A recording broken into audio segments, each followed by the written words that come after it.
કોઈ દુખ્યો ભૂખ્યો આવે. એક વખત એવું બન્યું છે, જલાબાપાના આશ્રમમાં સાધુઓની જમાત આવી છે. બહુ જ સાધુ આવ્યા, ખબર નહીં ક્યાંથી. જલાબાપાના દ્વાર પર આવી અને બધા બેઠા.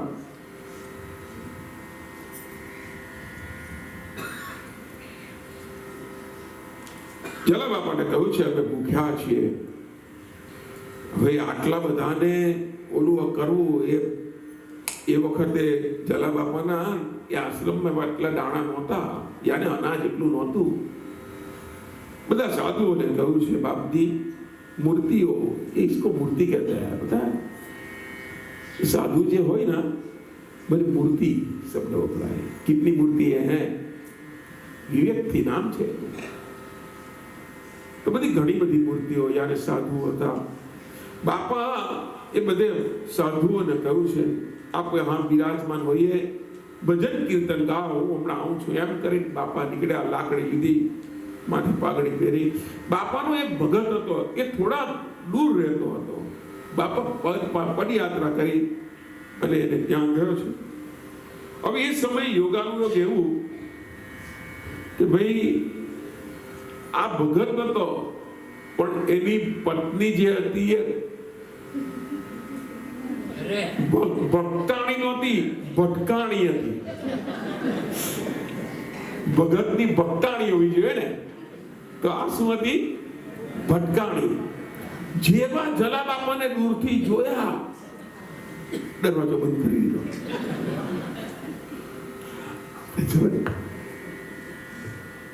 સાધુઓને જોઈને દરવાજો બંધ કર્યો. બાપા આવ્યા કે છે નક્કી પૈસા લઈ જાય.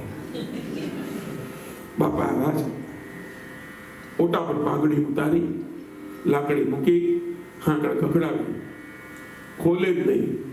ઓલો જે હતો એ ભોજન કરતો હતો, એનો પતિ એક વખત દેવી જોતો કોણ છે, પેલી ખોલવા જાય તો ને ત્યાંથી બેઠા બેઠા જ કહી દીધું કે કોઈ નથી, પણ ખખડાવે છે કો, તમે જમી લ્યો કે છે. ઓલો વિચાર કરે કે આ ઘણા વખત એવું ને કે ભાઈ આમાં એવું હોય પતિ પત્નીના બંનેના વિચાર એક સરખા હોય તો જ આમ જોવા જઈએ તો ગાડું બરાબર ચાલે. એક સ્કૂટરનું પૈડું ને એક ટ્રેક્ટરનું હોય તો મેળ ન પડે. એટલે પૈડું નહીં, એટલે મન વિચાર. એટલે એમ એક ગામમાં એક ભગત રહેતો હતો. તે એ ભગતને એણે એવો નિયમ લીધેલો, ભગતે, કે મારા ઘરે જે દિવસે સાધુ આવે, સાધુને જમાડીને પછી જ જમવાનું. આવો ભગતનો નિયમ. પણ એની પત્નીને આ ગમે નહીં.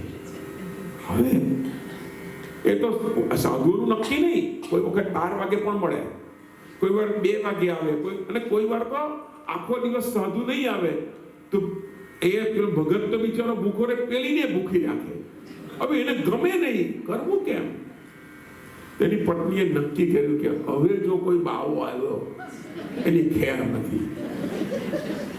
ને યોગાનુયોગ બીજે દિવસે એવું થયું, 80 વર્ષના કેળ ઓળી ગઈ હતી, હાથમાં લાકડી લઈને એક સાધુ જતા, બપોરે 2 વાગી ગયા હતા. એટલે પેલો ભગત શોધતો જ હતો કોઈ સાધુ મળે. એમાં મળ્યા, બાપજી પધારો પધારો પધારો પધારો, પકડીને ઘરે લાવ્યો. અને પેલીએ નક્કી જ કરેલું હાની આજે આવ્યા ને, દેવી હા બાપજી પધાર્યા. ઓહો હો આવ્યા, હા આવો પધારો, બેસો બેસો બેસો. બેસાડ્યા, લાકડી બાજુ પર મૂકી અને એના પતિને કીધું અહીંયા આવો, અહીંયા આવો. શું તમને ભાન થયું છે કે નહીં? મને પૂછો તો ખરા. શું આ તમે સાધુને લાવ્યા, આ મહાત્મા લાવીને જમાડવા તો પણ એટલે જ તો લાવ્યા છું. પણ તમને ખબર છે ઘી નથી ઘરમાં, ઘી હમણાં લઈને આવું છું. ઘી લઈને ગયો, ઘી લેવા માટે ગયો અને આણે રડવાનું ચાલુ કર્યું. અને રડે તો એવી રડે, દગલો થઈ ગઈ. તે પેલો સાધુ વિચાર કરે કે આ મારી સામે આ રડે એટલી બધી. એટલે એને પૂછ્યું કે બેન તને શું થયું? તારો પતિ તને મારે છે, ખીજવાય છે? ના. તને કંઈ અપાવતો નથી? કઈ બધું ના કરે. અડધો કલાક પછી બોલી કે હું રડું છું એ મારા માટે નહીં, તમારા માટે રડું છું. હવે સાધુને થયું કે મારા માટે રડે એટલે શું? કે જવાનોને કહે છે તમારી ઉંમર જોઈને દયા આવે છે. કેમ શું? આ મારો પતિ જે છે ને ગાંડો પાગલ છે કે રોજ તમારા જેવા એક સાધુને લઈને આવે છે અને પેલો થાંભલો છે ને એ થાંભલા પર બાંધે છે અને પેલું દોરડું અને સાંભેલાથી મારે છે, દોરડાથી બાંધીને મારે છે. હવે પેલો ઉભો રહે, એને તો લાકડી લીધી ને કે ચાલ ભાઈ મને આગલા પાને નહીં પાછળથી ભાગો. તે પાછળથી એને ભગાવ્યો. આ બાજુ પેલો લાગ્યો દેવી ઘી, અરે શું ઘી કે છે, આવાને લઈને આવો છો કે છે. પણ શું થયું? તે કે તમે ગયા પછી તો સાધુ મારી પછી પેલી માંગણી કરવા લાગ્યો કે મને તો દોરડું ને સાંભેલું આપે તો જ હું તો જમવા બેસું. અરે ગાંડી, દોરડું ને સાંભેલા માટે તે ના કર્યું? અરે એને બધા કે સાધુને કાઢી મુકાય, લાવ હમણાં આપી આવું એમ કરી દોરડું ને સાંભેલું લઈને તો દોડ્યો. એ પેલા સાધુએ જોયું કે આ તો મારવા આવ્યો ભાઈ. ખાડામાં પડ્યો સાધુ એટલે પેલો તરત નજીક આવીને બાપજી બાપજી બાપજી આ દોરડાને સાંભેલા માટે તમે ભાગી આવ્યા, ચાલો અમારા ઘરે અમારે ભોજન. એટલે એને ખબર પડી કે આ તો સીધો જ. એને તરત કહ્યું કે આજે તો હું તારા ઘરે આવું જ નહીં, પણ એટલું યાદ રાખજે તારા ઘરનો થાંભલો આંકો છે.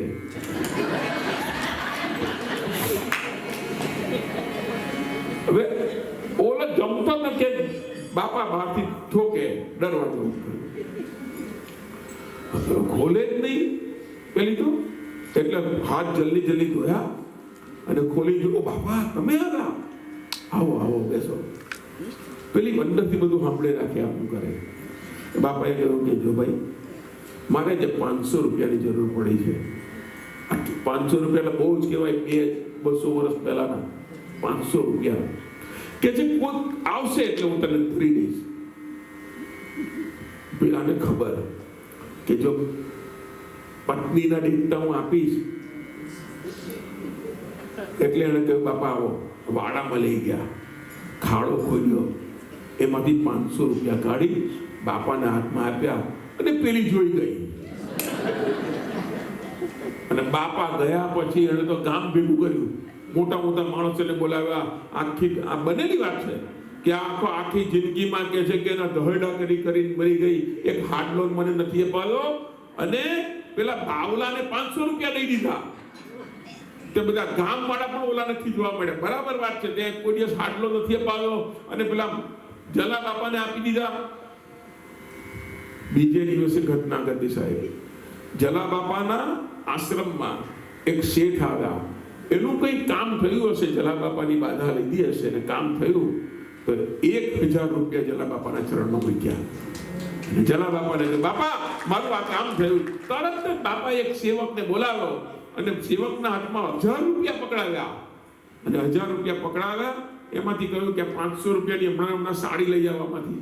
તો ઓલો 500 રૂપિયાની સાડીની સેવક લઈ આવ્યો અને બાકીના 500 રૂપિયા પણ આ સેવકના હાથમાં આપીને કહે છે કે જા પેલા ભગતને ત્યાં જાઓ અને આ 500 રૂપિયાને સાડી આપી આવો.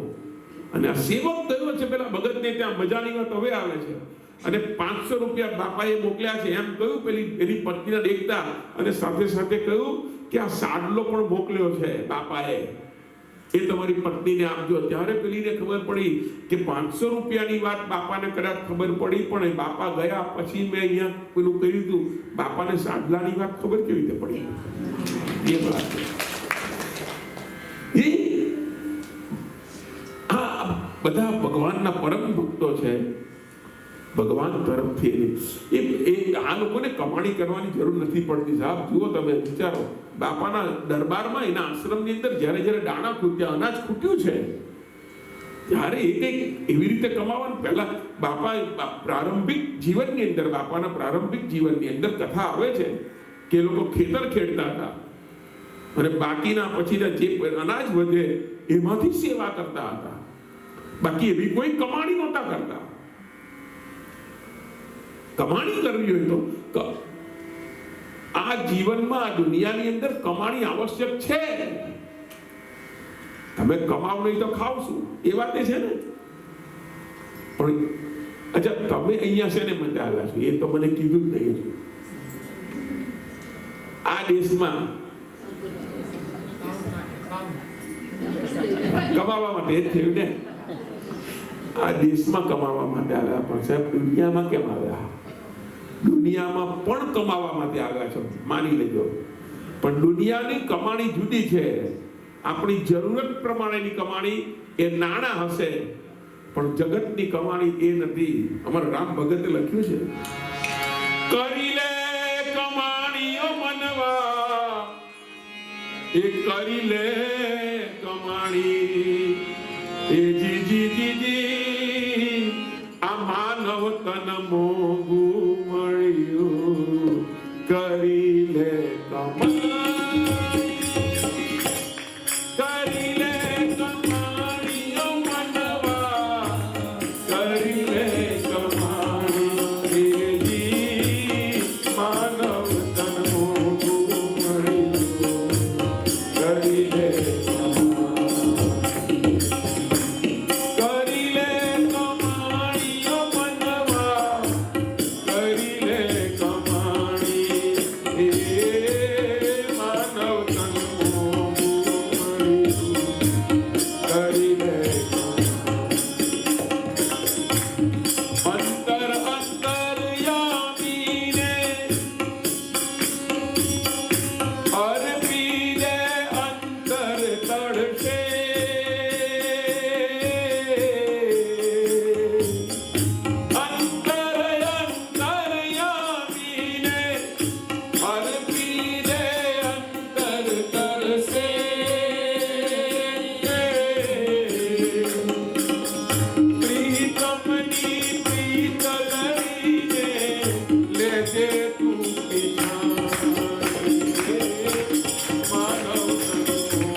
ગઢવી થયા, જેને હરિરસ ગ્રંથ લખ્યો છે. ઈશ્વરદાન ગઢવીની પત્નીનું અવસાન થયું, ભાગી પડ્યા. હવે હું કેમ જીવીશ, ભાગી પડ્યા. આપઘાત કરવા માટે જાતા હતા. બોલો, પત્ની મરી ગઈ, કેમ જીવીશ, ભાગી પડ્યા. એને કાકા હતા. એ કાકાને વિચાર આવ્યો કે આની પાસે તાકાત છે, શક્તિ છે, લાવ અને બચાવ પણ, અને એની શક્તિને સવડા માર્ગે રસ્તો દેખાડો. એટલે નક્કી કર્યું કે તમને દ્વારકા, તમારે મરવું છે ને મરજો, પણ એકવાર દ્વારકાના દર્શન કરવા આવો. કાકા એને લઈને દ્વારકા જાય છે. રસ્તામાં જામનગર આવ્યું. જામ સાહેબ ત્યારે તો એ બધા એવા એક પ્રકારના રજવાડા, અને એમાં એ જામ સાહેબને બહુ શોખ છે નો ચારણી વાણી સાંભળવાનો. આ ચારણ હતા ને ગઢવી, એટલે એનામાં શક્તિ બહુ હતી ઈશ્વરદાનમાં. સાહેબ તમે વિચારો, એને થયું કે લાવ આના રાજા, આના દરબારમાં લઈ જાઓ અને આ કઈ ગાય અને રાજા ખુશ થઈ જાય જામ સાહેબ, અને પછી એને કઈ નોકરી મળે તો એનું કામ થઈ જાય ને કમાણી થાય, અને એને મરવાનો વિચાર નહીં આવે. અને એટલા માટે એ લઈ ગયા. અને જામ સાહેબના દરબારની અંદર આને સાહેબ જે ચારણી ભાષાની અંદર એમ કહે ને કે ભાઈ આખી મહેફિલ પોતાની કરી લીધી, લોકો દરબારીઓ વાહ વાહ વાહ પોકારવા, રાજા પણ ખૂબ ખુશ થયા છે. પણ રાજા જે હતા ને એ કંઈ પણ કરે, કોઈને દાન આપે, કોઈ પણ કંઈ પૂછે તો એક બ્રાહ્મણ હતા એમાં પીતાંબર ભટ્ટ, એને પૂછીને જ આપે. તો ખુશ થયા જામ સાહેબ. એ પીતાંબર ભટ્ટને પૂછ્યું કે આને શું અપાય? તે પીતાંબર ભટ્ટે કહ્યું કે આના માથા પર 7 જોડા મારો. ઓ ભગવાન, 7 જોડા મારો આના માથા પર કે છે. અને આવું કરાવ્યું. પીતાંબર ભટ્ટે આવું કરાવ્યું. પીતાંબર ભટ્ટ ઘેર ગયા. ઓલો ઉઘાડી નગ્ન તલવાર લઈને મારવા માટે જાય. ઈશ્વરદાન ગઢવી પેલા પીતાંબર ભટ્ટને કહે મેં આટલું સારું ગાયું, લોકોએ વાહ વાહ કર્યું, આખી મહેફિલ મેં ખરીદી લીધી અને તમે મને આવું કરાવ્યું. ઈશ્વરદાન ગઢવી પેલા પીતાંબર ભટ્ટની પત્નીને ખબર કે આજે મારા પતિએ આવું કામ કર્યું. દરવાજો બંધ કરી દીધો. પીતાંબર ઘરે આવ્યા, પેલો મારવા માટે આવ્યો અને પાછળ સંતાય જ ગયેલો, હમણાં મારું એમ કરીને. એવામાં પીતાંબર ભટ્ટની પત્નીને બહારથી જ પૂછ્યું કે તું દરવાજો કેમ નથી ઉગાડતી? કે હું એટલા માટે નથી ઉગાડતી કે તમે એને પેલાને 7 જોડા મારવાનું કહ્યું, તમે કેટલો મોટો અપરાધ કર્યો છે બ્રાહ્મણ થઈને. પીતાંબર ભટ્ટે બહારથી ગયો છે, પેલો મારવા જ જતો હતો પાછળથી, પણ પીતાંબર ભટ્ટે એની પત્નીને દરવાજો બંધ હતો, બહારથી જ જવાબ આપ્યો કે મેં એટલા માટે મારવા માટે કહ્યું કે આ પીતાંબર ભટ્ટ આ જે ઈશ્વરદાન ગઢવી જે છે એની એટલી ચારણી, આટલી સુંદર વાણી જે ભગવાનને ગમે. આ રાજા જેવા રાજાને સામાન્ય વ્યક્તિને સંભળાવે એના કરતા ભગવાનને સંભળાવે ને તો એનો ઉદ્ધાર થાય. એટલે ખોટી જગ્યા પર એની વાણીનો ઉપયોગ કરતો હતો. એટલા માટે મેં કહ્યું કે આનો અક્કલ નથી, આનામાં ભગવાનના ગુણ ગાવા જોઈએ, એની જગ્યા પર રાજાના ગુણ ગાય છે. અને એટલા માટે એટલે પાછળથી ઓલો સાંભળી ગયો અને એને પણ થયું કે ના વાત સાચી છે. તલવાર છોડી પીતાંબર ભટ્ટના ચરણમાં પડ્યો અને આ ઈશ્વરદાન ગઢવીએ ત્યાર પછી કમાણી કઈ કરી? હરિરસ ગ્રંથ લખ્યો સાહેબ. અને હરિરસ ગ્રંથ લખ્યો અને માથા પર લઈને ગ્રંથ લઈ અને દ્વારકાના મંદિરમાં સાહેબ થયો. દ્વારકાના મંદિરમાં તમે જુઓ, પેલા પગથિયા તમે જોયા હશે, મુખ્ય દ્વાર એ છે જે ગોમતીનો ઘાટ અને પછી એ પગથિયા છે. તો એ પગથિયા પર માથા પર ગ્રંથ લઈ અને એક પગલું એક આમ ઉપર ચડે અને આ બાજુથી દ્વારકાધીશ નીચે ઉતરે. આને લેવા માટે થઈ એક પગથિયું ત્યાં ચડે અને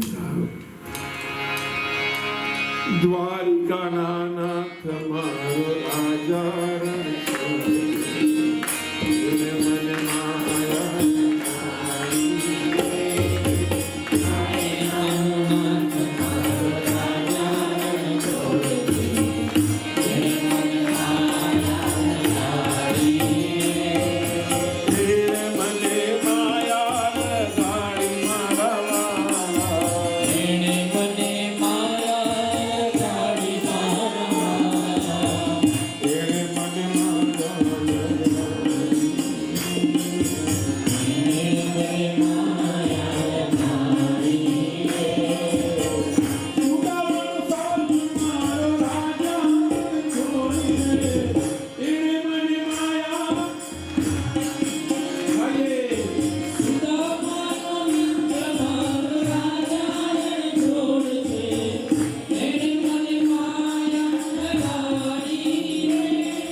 સ્વીકાર્યો અને એટલો ગ્રંથ નહીં, ઈશ્વરદાન ગઢવીને પણ પાઠમાં લઈને ઈશ્વરદાનને પણ સ્વીકાર. કમાણી એ હે